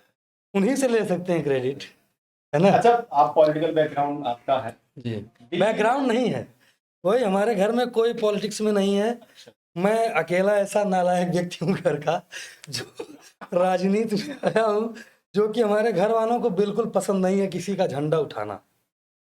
और आप ठीक। उठा रहे हो किसी का? हमने उठाया, किसका उठाया? हमने मतलब एससी समाज के अपने मित्र को प्रधानी का चुनाव लड़वा के जितवाया जनरल के सामने अपने गांव में, 1000 वोट से जीता था। हमारे घर वाले गए तुम्हारे दिल्ली खत्म हो छात्र तुम। संघ चुनाव, इसमें थोड़ा सा मैं जानना चाहूंगा, क्योंकि अभी हाल ही में छात्र संघ जी, चुनाव जी, हुआ है दिल्ली। इसमें भी क्या जाति समीकरण, सामाजिक समीकरण, क्या क्या चीजें रहती हैं? जात- इसमें भी, यहाँ पर भी थोड़ा सा जैसे वोट चोरी का आरोप लगाया। ये सब देखो बकवास है, वोट चोरी मतलब हद हो गई। पहले कह दो ईवीएम खराब है, नहीं, अभी लगाया ना, अभी छात्र अरे संघ ठीक चुनाव है। हुआ, उसमें लगाया। उसके बाद कहो कि बैलेट पेपर से चुनाव करवा लो। उपराष्ट्रपति का चुनाव किस चीज से हुआ था? अब वो तो वो तुम वहां भी हार गए हो। सीधे अरे भाई वहां तुम्हारे सांसद तुमको वोट नहीं दे रहे हैं, हार जा रहे हो। मतलब तो आपके घर का आदमी आपको पसंद ही नहीं कर रहा है, वोट नहीं दे रहा आपको। और सर, उसके बाद मोदी चोर है। इस बार बिहार चुनाव में तो शुरुआत से ही बढ़त बना है, तो ये- नहीं शुरुआत से आप, लेकिन मैं थोड़ा छात्र संघ हाँ चुनाव ठीक के उसी पे आऊंगा। उसी पे कहने का मतलब है कि आप जो है इतना ऊंचा जो है एक फाइल लेके आएंगे, इसे खोल के दिखा देंगे इतना वोट चोरी हुआ है। उसके बाद सुप्रीम कोर्ट नहीं जाएंगे, हाई कोर्ट नहीं जाएंगे, चैलेंज नहीं करेंगे। तो आप हम यहाँ बैठ के बोल देने से थोड़ी होता है। अच्छा, इसमें क्या जाति समीकरण? अच्छा मैं आप कह दूं फलाना लड़की हमारे साथ बहुत गलत की है, बहुत नाम है ना बताऊं, गरियाता रहूं दिन भर, नहीं, ये वो कि ये आप तो बोल- तरीके, मुझे दिल्ली छात्र संघ चुनाव, वही उसी पे आ रहा हूँ कि ये चीजें वोट चोरी वाली निकलती कहाँ से? वहां से निकली। कांग्रेस कहीं सरकार में नहीं आ पा रही, समाजवादी नहीं आ पा रही, आरजेडी नहीं आ पा रही है, या इनका जो इंडी गठबंधन है, इंडिया नाम रख दिए हैं, इंडी गठबंधन जो है वो सरकार में नहीं आ पा रहा तो वोट चोरी है। और उसके एक दिन पहले तक खूब ताल ठोक रहे थे, एकदम भर भर के वोटिंग हुई है, एकदम सरकार बन रही है, चीर देंगे फाड़ देंगे। एक आदमी डिप्टी सीएम पहले बन के बैठ गया था, मछली उछली भी पकड़ लाया, खिलाएंगे तेजस्वी जी को, और पता ना मछली गले में फंसी, कांटा का गले में फंसा, कहाँ फंस गया कि अभी तक बेचारे सदमे में ही। तो कहने, और वहीं से यहाँ आते हैं। आप ये बताइए जो आपके साथ संघर्ष कर रही महिला है, लड़की है, बच्ची है, उसको टिकट ना दे के एक रील बनाने वाली लड़की को ला करके 4 दिन पहले टिकट दे रहे हैं। नहीं, तो तो कई, ये यहाँ पे रोकना चाहूंगा। हाँ। आप रील बनाने वाली बात कर रहे हैं। बिल्कुल तो क्या सिर्फ ये नहीं। बीजेपी में नहीं है जिस पार्टी से आप? उसमें कहाँ बताइए आप, मैं किसी पार्टी में नहीं हूँ। देखिए कहने का मतलब सुनिए, हर जगह दिया जाता है, लेकिन किसी एक कार्यकर्ता जो आपके साथ मेहनत कर रहा है, जो एक कैंडिडेट है जिसके साथ जन समर्थन है, उसका गला घोट करके आप अगर किसी तीसरे को, जैसे बिहार के उप मुख्यमंत्री हाँ। सम्राट चौधरी जी का एक बयान सुना जी, खेसारी लाल यादव के बारे में, हम्म, आपने भी सुना होगा। हाँ नचनिया है, सीधे बोलो ना यार, इसमें क्या डरना है? तो लेकिन ठीक है, डांसर मतलब क्या होता है? नचनिया होता है, इसमें इतना सोचना क्या? हाँ अब उसमें क्या है, अब उन्होंने जब उस पे कटाक्ष किया, हाँ अब कि भाई फिर क्या धीरेन्द्र शास्त्री हैं, ये क्या आसाराम बापू हैं जो हाँ, आपका पवन सिंह, रवि किशन रिमोट से लहंगा उठा दे? पवन सिंह चुनाव नहीं लड़ रहे थे। पवन सिंह जो है किसी के बीवी के बारे में व्यक्तिगत टिप्पणी नहीं कर रहे थे। पवन सिंह किसी राम मंदिर के ऊपर, भगवान के ऊपर, सरस्वती जी के, ऐसे कहना सरस्वती का मंदिर बना देना चाहिए खेसारी लाल। तुम्हारे साथ में पढ़ने वाली लड़की है सरस्वती। हाँ, ये थोड़ा सा वही चीज है ना कि तो कई कहने बार का क्या मतलब होता है आप धार्मिक, देखो, नाचना गाना गलत चीज नहीं, हमारे संस्कृति का हिस्सा है। भगवान राम जब धनुष तोड़ने जा रहे थे शादी करने, तो वहां भी महिलाएं नाच रही थी, वहां भी गालियां उनको दी जा रही थी गीत के माध्यम से, हमारे संस्कार का हिस्सा है। लेकिन जब आप ठुमका लगा के खाली जो है राम मंदिर का विरोध करेंगे कि वहां पढ़ के वहां मंदिर में जाके हम प्रोफेसर नहीं बन जाएंगे, और वक्फ वाले बिल पे कह दोगे कि हम तो कुछ जानते ही नहीं, यही तो है, दांत चियार दोगे, हम तो नहीं इस पे कुछ जानते हैं। जानते तुम सब हो, तुमको पता है रेल दिए जाओगे अगले दिन। कुछ कहने का मतलब डीयू इलेक्शन जो है यहाँ पे जाति तो नहीं चलता, लेकिन अपना पूर्वांचल चलता है, ठीक है। और पूर्वांचल का एक कैंडिडेट हर बार होता है, और छात्र भी समझता है कि हम राष्ट्र के साथ हैं, हम राष्ट्रवादी लोगों के साथ है। अब आप राष्ट्र की बात करें, आपको भाजपाई कह दिया जाए तो फिर ये सामने के सोचने वाला एक तरीका है। जेएनयू इलेक्शन, हाँ हाँ, ये देखिए यही कि अगर हम वोट चोरी करते जेएनयू में हारते कैसे। यहाँ थोड़ा सा नहीं, थोड़ा सा नहीं, पूरी हार गए यार, थोड़ा सा क्या उसमें कहना है, पूरा हार गए। ठीक, ये बताइए, हम अगर जो वोट चोरी करते 2 ठू निकालते ना, 1 ठू निकालते, और आप जय ब्राह्मणवाद की ये, ब्राह्मणवाद की वो, और जिसने हराया है एबीवीपी को, वो लड़की भी ब्राह्मण ही है। हाँ, अब झंडा किसी भी उठाओ, कहते रहो कि है ब्राह्मणवाद मुर्दाबाद। इन लोगों की समस्या एक चीज आ गई, जैसे प्रियंका भारती और कंचना यादव आरजेडी की 2 प्रवक्ताएं हैं, कुछ भी हो ब्राह्मणवाद मुर्दाबाद, कुछ भी हो। अभी कल इनका ट्वीट आया कि हमने ब्राह्मणवाद की छाती पे चढ़ के चुनाव लड़ा। अरे एक बार जमीन पे उतर के लड़ो। मतलब छाती पे चढ़ के चुनाव लड़ रहे हो, हद हो गई है। अरे जमीन पे उतरो ना, अपने मुद्दों को पहुंचाओ ना लोगों तक। सिमट गए हो, उसके बाद कहोगे ट्रोल किया जा रहा है। ठीक, प्रशांत किशोर मुद्दा सारा सही उठा रहे थे, जमीन पे लेके नहीं जा रहे थे। उनको लग रहा था कि 32% वोट इधर है एनडीए की तरफ, इतना हमारे तरफ सारा आ जाएगा तो हो जाएगा। इस तरीके से चुनाव नहीं लड़ा जाता। रैपिड क्वेश्चंस कर रहा हूं। हाँ बताइए। मोदी जी के बारे में थोड़ा सा बताइए, मोदी जी के प्रतिभा, व्यक्तित्व, उनके बारे में थोड़ा जानना चाहूंगा। मोदी जी भारत के प्रधानमंत्री हैं, विश्व के सबसे लोकप्रिय नेता हैं, मुद्दे को जनता तक पहुंचाना जानते हैं, ठीक है। आज आप सुबह जो है रजाई में से नहीं निकल पाते, 75 साल का आदमी इसे गमछा लहरा देता है जाके। ये सब क्वालिटी है, व्यक्तित्व जो 52 साल 50 साल उस व्यक्ति ने अपने ऊपर लगाया है, उसकी परिणति तो होगी। आप कहते रहिए कि फोटोबाज आदमी है, रीलबाज है, तुम्हारे पास कैमरा नहीं, तुम्हारे पास मोबाइल नहीं। मतलब अगर जनता उसी से वोट दे रही है तो भाई खिंचाओ ना फोटो। इसलिए मैं भी खिंचाना शुरू कर दिया हूँ। राहुल गांधी, मजाक मत करिए। भाई मजाक ना करिए, एक भटका हुआ बुजुर्ग युवा। और क्या कहें भाई, भटका हुआ बुजुर्ग युवा, और क्या कहें बताइए। आप मैथिली ठाकुर को ट्रोल करवाओगे, 55 साल के 56 साल के व्यक्ति को युवा कहलवाओगे। मध्य प्रदेश से आते हैं जी। तो अटल बिहारी वाजपेयी जी के बारे में थोड़ा सा। वाजपेयी जी से देखिए 2 वजह से लगाव है। एक तो ये है कि वाजपेयी जी ग्वालियर से रहे, तो जो है सारा राजनीतिक करियर और शुरुआत हो जो ग्वालियर से रही, और मैं उस अंचल से जुड़ा हुआ हूँ, संभाग से। दूसरा, अटल जी का व्यक्तित्व तो इतने अपने आप में इतना ग्लोरीफाई है, इतना जो है खूबसूरत है। बीजेपी की शुरुआती जब बीजेपी जब बनना शुरू हुई, पार्टी जब बिल्ड हुई, उसमें अटल जी एकदम नीम का पत्थर थे, है ना, जिन्होंने अपने ऊपर जगह दी कि पार्टी बिल्ड हो सके। तो अटल जी राजनीतिक के तो थे, कवि बहुत खूबसूरत है, उनकी कविताएं जो है अटल जी की, बहुत सुंदर कवि। तो मैं उनसे व्यक्तिगत तौर पर प्रभावित हूँ, इस बात में कोई दो राय नहीं है। यही मतलब जहाँ तक बाकी उनकी कविता है, 15 अगस्त का दिन कहता आज़ादी अभी अधूरी है, सपने सच होना बाकी है, राबी की शपथ न पूरी है। बहुत सुंदर कवि और बहुत सुंदर अंधेरा छटेगा कमल खिलेगा, खिल रहा है।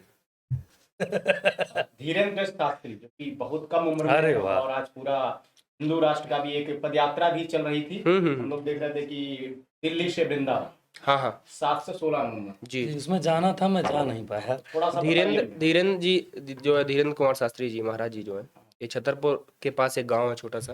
लोग आरोप लगाते हैं अंधविश्वास का उन पर। मैं बता रहा हूँ, वही बात है, मैं व्यक्तिगत बता रहा हूँ अनुभव। मैं करीब 3 से 4 बार उस स्थान पे गया हूँ, बागेश्वर धाम। कम 4 बार मैं अभी तक जा चुका हूँ उस स्थान पे। वो एक छोटा सा गांव, एक छोटा सा कस्बा है, और कहेंगे कि आज से 40 साल पीछे है वो कस्बा। वर्तमान जो अभी गांव की स्थिति होती है जनरली, उससे 40 साल पहले का वो कस्बा उस तरह से बिल्ड है कि पुराने घर और पुराना जो है सड़कें। उस गांव से एक लड़का निकल के आता है, छोटा सा, बहुत एज नहीं है उनकी, अभी मुझे लग रहा है 30-32 साल के होंगे महाराज जी जो है। और वो उस कस्बे से निकल के आ रहे हैं और पूरी दुनिया भर में जो हिंदुत्व का परचम जो है लहरा रहे हैं, वो हिंदुत्व को पहुंचा रहे हैं।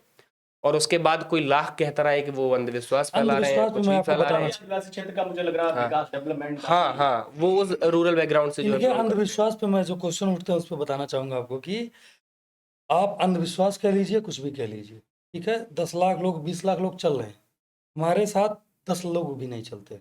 फोन करके 50 बार बुलाना पड़ता है, भैया आ जाओ, भैया आ जाओ, नहीं आते। और एक उस समय जब ये कि मन पड़ते हैं लोगों का, हाँ एक लड़की सुहानी नाम की आई थी टीवी डिबेट में साइकोलॉजिस्ट। कि सबका जो है अपने मोबाइल का पासवर्ड मन में दोहराओ, दोहराते रहोगे तो बता देगी। वो किसी से दोहराते नहीं है कि अपने भैया का नाम दोहराओ फिर मैं बताऊंगा, बाबा बागेश्वर। तो एंकर ने उस लड़की से पूछा कि जो है आप किसी के साथ रिलेशनशिप में है या सिंगल है। उसने कहा सिंगल है। तो मैं उसको ट्वीट किया, इसलिए सिंगल है, पहले जान जाती है मन में लड़का क्या चाहता है। असल में बात क्या है भैया, कहने का मतलब ये है कि आप अंधविश्वास सिर्फ यही कहेंगे कि छांगरू वाले पे भी आएंगे। नहीं, एक असल में बात क्या है, मैं भैया आपको बताऊं कि जो लोग इस सवाल को खड़ा करते हैं ना कि राम जी ने सेतु समंदर पर कैसे बना दिया, ठीक है, पत्थर तराक कैसे दिए पानी के ऊपर, वही लोग ये सवाल करते हैं कि कोई पर्चे पे कैसे लिख के दे सकते हैं कि अगले मन में क्या है। तो उसके लिए तुम ऐसा करो, जाओ हमारे धार्मिक ग्रंथों को पढ़ो, ठीक है, हमारे वेदों को पढ़ो, तब तुम्हें सब समझ में आएगा कैसे लिख के देते अभी हैं। आपका 10 नवंबर को दिल्ली में लाल किला में ब्लास्ट हुआ, जी। और ब्लास्ट अगर आतंकवाद की बात थोड़ा यहाँ पर हम लोग करेंगे, और आतंकवाद से अब वहां पर सारे डॉक्टर्स और इंजीनियर, जैसे एक चीज समझ में आ रही है यहाँ पे हम लोगों को कि डॉक्टर्स जो एमडी कर चुके हैं, अब लोग कहते हैं कि नहीं आतंकवादी तो वो बनता है जो आर्थिक तंगी से सामना कर रहा हो या अनपढ़ व्यक्ति है वो आतंकवाद का दामन पकड़ता है, लेकिन यहाँ तो हम देख रहे हैं एमडी बड़े बड़े फिजिशियंस जो इस तरीके के। अच्छा एक सेकंड भैया, लाल किले की बात से पहले मैं एक बात और, जैसे कहा ना कि पर्चे पे कैसे लिख के देते हैं बात, वो उस बात पे आता हूँ। एक मौलवी पानी पढ़ के देता है, उससे सारी बीमारियां ठीक हो जाती हैं, तब कोई सवाल पैदा नहीं होता। एक चर्च का जो है पोप जो है, फादर जिसे कहते हैं, वो खड़ा होकर के एक बोलता है कि तुम्हारी जो समस्या है वो पर, हाँ यीशु, तुम अपनी समस्या पर्ची में लिख के इस बॉक्स में डालो, साथ में जितनी बड़ी समस्या उतने पैसा डालो अगली वाली पेटी में, और 2 दिन में तुम्हारी समस्या का समाधान हो जाएगा। तो मुझे बताइए कि यहाँ सवाल खड़ा क्यों नहीं हो रहा है? समस्या बात ये है ना कि हम जितने लिबरल होते जा रहे हैं ना, कहते हैं ना कि हिंदू जितना पढ़ लिख जाता है उतना सेकुलर हो जाता है, तो हम जितना लिबरल होते जा रहे हैं लोग उतने ज्यादा सवाल खड़े करते जा रहे हैं। कुमार विश्वास ने एक बार बोला था, जब बच्चा कॉलेजों में जाता है, स्नातक में जाता है, तो वामपंथ की तरफ बढ़ने लगता है। अब यहाँ पर देखिए गांव में हमारे क्वेश्चन किया कि गांव डॉक्टर्स हाँ ठीक है, गांव में एक कहावत है, सारा असर जाता है, जातीय असर नहीं जाता। उसको मैं थोड़ा सा सुधार कर रहा हूँ। सारा असर जाता है, मजहब का असर नहीं जाता है। आप कहते थोड़ा सा बिल्कुल बिल्कुल, आप कहते हो कि आतंकवाद का धर्म नहीं होता, मैं भी कहता हूँ मजहब होता है। इसको एक्सेप्ट करो यार,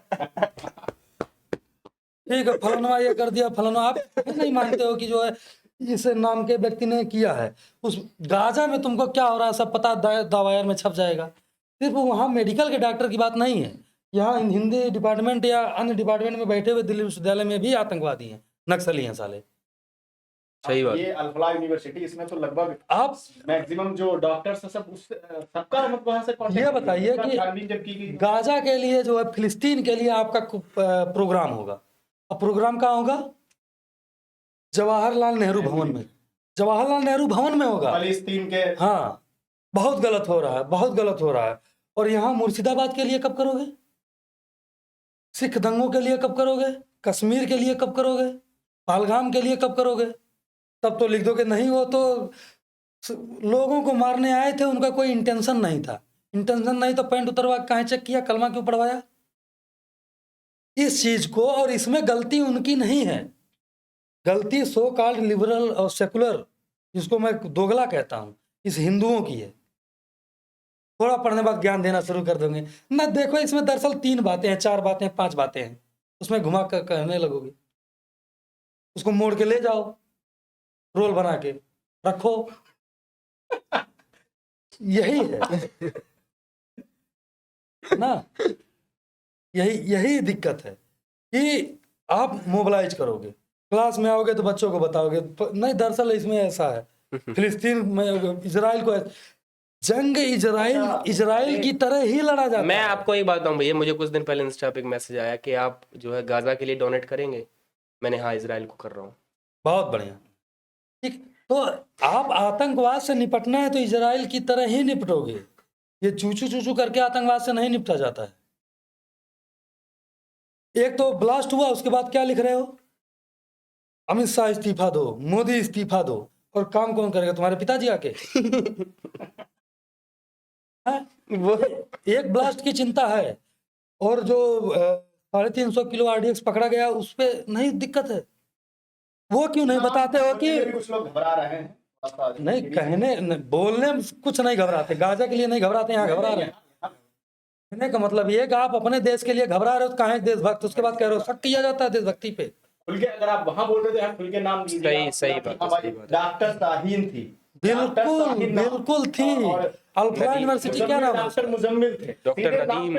एम्फसाइज करना। और आप अरे वहां चीजें कर रहे हैं तो इल्म, भैया बात है ना कि इल्म, अगर बात करें ना कि इल्म जब आ जाता है इंसान को, जब सीख जाता है चीज़ों को, जो एक्नॉलेज हो जाता है वो, तो उसके बाद उसके अंदर ये जो है एक चेतना जाग जाती है कि हमें मुझे क्या करना चाहिए और क्या नहीं करना चाहिए। आलोक भाई, लेकिन अगर आपके तुम्हारी पॉडकास्ट के जो है- माध्यम से मैं भारत सरकार को, ये अमित शाह जी को, माननीय गृह मंत्री जी को ये निवेदन करना चाहता हूं कि देश में जितने भी मुस्लिम डॉक्टर हैं, मुस्लिम इंजीनियर्स हैं, या ऐसे बड़े पदों पे जो लोग हैं, उनके ऊपर छानबीन जरूर किया जाए। 400 डॉक्टर कानपुर में बता रहे हैं कि इसमें मतलब संपर्क में क्या मतलब ठीक है, कितना बड़ा एक- अभी आया है ना खुल के, 32 जगह पे करने वाले थे, 6 दिसंबर का ये लोग बदला लेने। नहीं तो उसमें से कुछ तो रिजल्ट आ गए ना, जैसे लाल किले का पता चला, उसके बाद कानपुर, और उसके बाद लखनऊ, उसके बाद अयोध्या, कश्मीर में नया गांव कश्मीर में, अहमदाबाद। आप जो है पनीर में जहर मिला के बेचेंगे, प्रसाद में जो है, उसके बाद क्या है, सब कुछ आप करेंगे, गलत काम सारा करेंगे। उसके बाद कहोगे कि हमारी देशभक्ति पे शक मत करो। टोपी लगा के, बड़े भाई कुर्ता, छोटे भाई पजामा पहन के आ जाओगे, सड़क पे ही नमाज पढ़नी है। नहीं तो बेबी तो है कि आप घर में जगह ही नहीं है तो नमाज पढ़ने को कहाँ पढ़े बेचारे? घर जगह ही नहीं है ना नमाज पढ़ने को, घर ही उनका क्या करने के लिए 1 दर्जन पैदा कर रहे हो? आप चाह रहे हैं कि पंचर की दुकान में बैठ के नमाज पढ़े? वो तो पढ़े, वहीं पढ़ना पड़ेगा। नहीं, सड़क पर पढ़े, पढ़ना पड़ेगा, नहीं तो हम पढ़वाएंगे। ये देखिए, ये सब आप साइनाइड से ज्यादा खतरनाक है। 10 गुना, 600 गुना, 600 गुना, 600 वो जो वहां पे अहमदाबाद में जो रिसिन। बना रहे थे राइसिन जहर, तो समझ क्या मतलब कहाँ से ये, इस पे क्या मजहबी सोच, क्या क्या? बिल्कुल मजहबी सोच है इसमें कोई, देखो, इसमें कहने की जरूरत ही नहीं कि आप जो है भटके हुए युवा है, ये हुआ है, कोई जरूरत नहीं। सीधे कहो, मजहबी सोच से ग्रसित युवा हैं। आप इस चीज को मानिए। अगर नहीं मान रहे हो, गोल गोल आप घुमा रहे हैं, तो आप अपने साथ, अपने आने वाली पीढ़ी के साथ, अपनी बेटी के साथ, अपनी बहन के साथ अत्याचार कर रहे हैं। एक आपको रियल बात बताता हूँ। अभी जो पहलगाम में घटना हुई थी, और मुर्शिदाबाद वाले जो सारे पलायन हुए थे 1000-2000 लोगों का, तो मैं एक शादी में गया था, नाम नहीं बताऊंगा, हमारे मित्र हैं, ब्राह्मण ही हैं। तो ऐसे बात चली कि गलत हो रहा है, हिंदुओं को सामने आना चाहिए। तो उन्होंने हमसे बहस कर ली, क्यों आना है, हम क्यों आए किसी अन्य के लिए? तो हम कहे, या तो आदमी एक्सेप्ट करे कि भविष्य में हमारी भी बिटिया के साथ ये चीज़ होने वाला है, और वो व्यक्ति वो चीज़ माना मेरे सामने कि मैं मानता हूँ भविष्य में मेरी बिटिया के साथ हो सकता है, और अपनी 6 महीने की बेटी को गोद में लिए हुए वो व्यक्ति बोला। ये हमारा समाज कहाँ जा रहा है? उसी दिन से हमारी उनकी बातचीत कम है, हालांकि मित्रता तो है, लेकिन अब आप अगर मान के बैठे हैं, यही हिंदू मान के बैठा है कि वो आदमी आज एक बात बताइए, जहाँ पे मजहबी कट्टरता से प्रभावित लोग दंगा करने से पहले, किसी को मारने से पहले चैलेंज किए कि हम तुमको मारेंगे, कहीं नहीं। गलती से आप गला काट दोगे कन्हैयालाल जैसे लोगों का, जो है गलती से कह रहा हूँ, मतलब धोखे से बम फोड़ दोगे, ठीक? आपकी गाड़ी जो है जामा मस्जिद की पार्किंग से निकलेगी, उसके बाद कहोगे कि हमारे ऊपर आरोप मत लगाओ भैया। किस पे लगा दें? तो थोड़ा सा आशुतोष हाँ। जी के पास चाहेंगे, जैसे अब जी। समय है थोड़ा सा, मैं बस यही तो मैं चाह रहा चाहता हूँ कि जो अपना जो आप शायरी सुना दें, तो अपनी लिखी हुई 2 शायरी कुछ बोलिए यहाँ पे। जब मुझे पता चला कि मेरे साथ जो भैया रहने वाले हैं, तब मुझे समझ में आ गया कि मुझे सिर्फ सुनने का काम करना है। क्योंकि तुम मुझे मेरी रोकना पड़ रहा है। मेरी भूमिका मुझे समझ में आ गई थी। आशुतोष को जो है मैं बहुत सुना हूँ, हाँ हम लोग खाना बनाते हुए हाँ सर, करते हैं ना, साथ में बैठे हुए, तो यहाँ आप हमसे नहीं बोल सकते। हाँ नहीं मैं वही तो कह रहा हूँ कि मुझे क्योंकि तो मैं क्लियर जो हो गया था भाई। है लिखता उखता तो कि- हूँ नहीं, 2-4 कभी लिखा लेकिन- तो समझ में आया नहीं, ऊपर से निकल गई। तो हमसे हमसे आप विश्लेषण करवा अभी लीजिए। 5 घंटे समय निकाला जाए। हाँ बिल्कुल बिल्कुल बिल्कुल। लेकिन ये बात सही है कि वो बड़े भैया हैं, तो वो जो जैसे जैसे बोलते जाते हैं मेरा काम बस हाँ हाँ भैया सही है, हाँ हाँ भैया सही है, इतना ही बस। शायरी की आपने बात करी, मैं अपना लिखा हुआ आपको एक नज़्म सुनाता हूँ छोटी सी। कि एक्चुअली जैसे भैया ने कहा कि प्रेम में क्या होता है, कि प्रेम में क्या होता है कि एक बंदा होता है, एक लड़का होता है जिसकी प्रेमिका होती है, और वो प्रेमिका किसी अन्य लड़के से प्यार कर रही होती है, या कोई और लड़का उस प्रेमिका से प्यार कर रहा होता है। हाँ, तो उस सिचुएशन पे एक बड़ी त्रिकोणीय खूबसूरत प्रेम। एक नज़्म सुनाता हूँ आपको कि तुमने देखा भी है कभी उसको, उसकी आंखों को, उसके चेहरे को। तुमने देखा भी है कभी उसको, उसकी आंखों को, उसके चेहरे को, उसके जुल्फों की हर एक लटकन को, है उसके हाथों के हर एक कंगन को, वाह, उसके होठों को जरा गौर से देखो, है। देखना है तो मेरे तौर से देखो। ये लब ये दिलों में लब मोहब्बत की परिभाषा बता रहे हैं ये सर। लब महज पंखुड़ी भर नहीं है, हाँ हाँ। इनमें एक आसमां है दूजा जमी है, ओह, जिसको बनाने में आंखों में गड्ढे पड़े हैं। तुम्हें तो वो तस्वीर यूं ही मिली है, वो नहा कर के जुल्फें झटकती है तो, अरे वाह, क्या बात। वो नहा कर के जुल्फें झटकती है तो ये हवाएं और नमदार हो जाती हैं। वो नहा कर के जुल्फें झटकती है तो ये हवाएं और नमदार हो जाती हैं। उसको छूने को हर शय मचल जाती है, रंगीन तौलियों में तकरार हो जाती है। वह जो उसके कानों के झुमके हैं, हाँ हाँ। वह जो उसके कानों के झुमके झुमके हैं, हैं। वह कोई देवता पिछले जन्म के हैं, वाह, क्या बात। जो उसके गालों को रोज चूमेंगे। हाँ। समस्या कहाँ है कि देवता क्यों है? और जो उसके गालों को रोज चूमेंगे, जो उसके गालों को रोज चूमेंगे, नशे में आठों पहर झूमेंगे। मैं दावा कर रहा हूँ ये फिर से, हर एक पत्थर से, हर एक संगदिल से, उसकी बातों में ही खो जाओगे, तुम भी उसके दीवाने हो जाओगे। है। तुमने देखा ही नहीं है उसकी आंखों को, उसके। क्या बात। जाते जाते एक बात मैं कहना चाहूँगा, बीच में बात उठी थी मनुस्मृति की। कह दीजिए भैया, कह दीजिए, आप कोई दिक्कत नहीं, कह दीजिए। इसमें कहने का मतलब कुछ बहुत विशेष नहीं कहना है। नहीं नहीं, कहने का आप कह दीजिए, जो विशेष है वही कह दीजिए। तो कहने का मतलब ये है कि उसको मनुस्मृति को गाली देने से पहले, उस पर कटाक्ष करने से पहले सबसे निवेदन है कि आप उसको पढ़िए। आपको पता चलेगा कि आपने जैसे लोग कहते हैं ना कौन सी पुस्तक पढ़नी चाहिए। अगर आपको शासन कैसे करना है, तो मनुष्य परिवार में कैसे रहना है, प्रेम में कैसे रहना है, किसी को दंडित कैसे करना है, ये सारा प्रावधान मनुस्मृति में बखूबी लिखा हुआ है। मनुस्मृति और सबसे विनम्र निवेदन है कि किसी की आलोचना पढ़ करके, किसी का विश्लेषण पढ़ करके अपनी धारणा मत बनाइए। उसको आप पढ़िए। हम कह रहे हैं आप पढ़ के उसको गरिया दीजिए, कोई दिक्कत नहीं। आप एक बार, मैं नहीं कह रहा हूँ आप धार्मिक पुस्तक के भांति पढ़िए उसको। ये धार्मिक पुस्तक नहीं, है मैं हिंदू आपको धर्म बताऊं, की। ये जैसे जब कोई मनुस्मृति की बात करे तो उससे बस इतना पूछो कि कितनी मोटी है। हाँ वो तो ठीक है, इतनी है कि इतनी है। लेकिन आप उसको पढ़ने के बाद उसकी आलोचना कर दीजिए, मुझे कोई ऐतराज नहीं। लेकिन आप उसको पढ़िए। किताब, हिंदुत्व का एक ग्रंथ है, हिंदू धर्म का, उसको समझिए ही मत। आप सोचिए कि एक किताब है, इसमें कुछ लिखा गया है, हमको इस पे विश्लेषण करना, आलोचना करना, या किसी से बात करना, जो भी XYZ आप समझे, उसको आप पढ़िए तब बोलिए। क्योंकि आज के समझ, और उसी के साथ नहीं, अन्य पुस्तकों के साथ भी समस्याएं हैं। क्योंकि आपने एक पंक्ति पकड़ा जो है रामचरितमानस में, ढोल गंवार शूद्र पशुनारी, ठीक। हनी सिंह तुम्हारे यहाँ गा के जा रहा है, धोएगी तू कच्चे बर्तन। यहाँ महिला का अपमान नहीं हो रहा। तुम्हें दिक्कत नहीं। एक 500 साल पहले आदमी लिख के गया कि 47 लेके खड़े हो, यहाँ तुम्हारे सामने कपार पे चढ़ के गा रहा है। तो इस चीज से सबसे विनम्र निवेदन है कि आप आकलन करिए, चीजों को पढ़िए, उसके बाद ही उस पर रिएक्ट करिए। सही है। जल्दबाजी में आप अपना नुकसान कर रहे हैं। बहुत बहुत धन्यवाद। बाकी आप लोगों ने इतना समय दिया आदर्श जी, तो अरे बहुत धन्यवाद आपका। और बहुत अच्छी बातचीत हुई, हाँ। बहुत मजा भी आया। आपका भी बहुत बहुत धन्यवाद कि आपने और अपना समय निकाल कर इसको दिया, और आप लोगों ने जो बातें कही सच में मतलब अभी कुछ नहीं, इसमें फिल्टर नहीं है, जो भी है मतलब एकदम। अभी इससे अच्छी बातें होने वाली है। 2 और तगड़े विद्वान आने वाले हैं, हाँ बिल्कुल, हमारे छोटे भाई हैं, शुभम पांडे महाराज जी और प्रखर शुक्ला। शेरो शायरी की बात है, मतलब। शेरो शायरी छोड़ो, तुम जो दे दोगे हाँ। उस पे छक्का चौका, क्या कहते हैं उसको, जो बाउंसर आती है ऊपर से, उस पे भी हिट करेंगे। ठीक है, ठीक है, समय दिया जाएगा आपको, और जल्द ही आपसे फिर से मुलाकात। फिर से बढ़िया डिबेट करेंगे हम लोग, बढ़िया पॉडकास्ट करेंगे।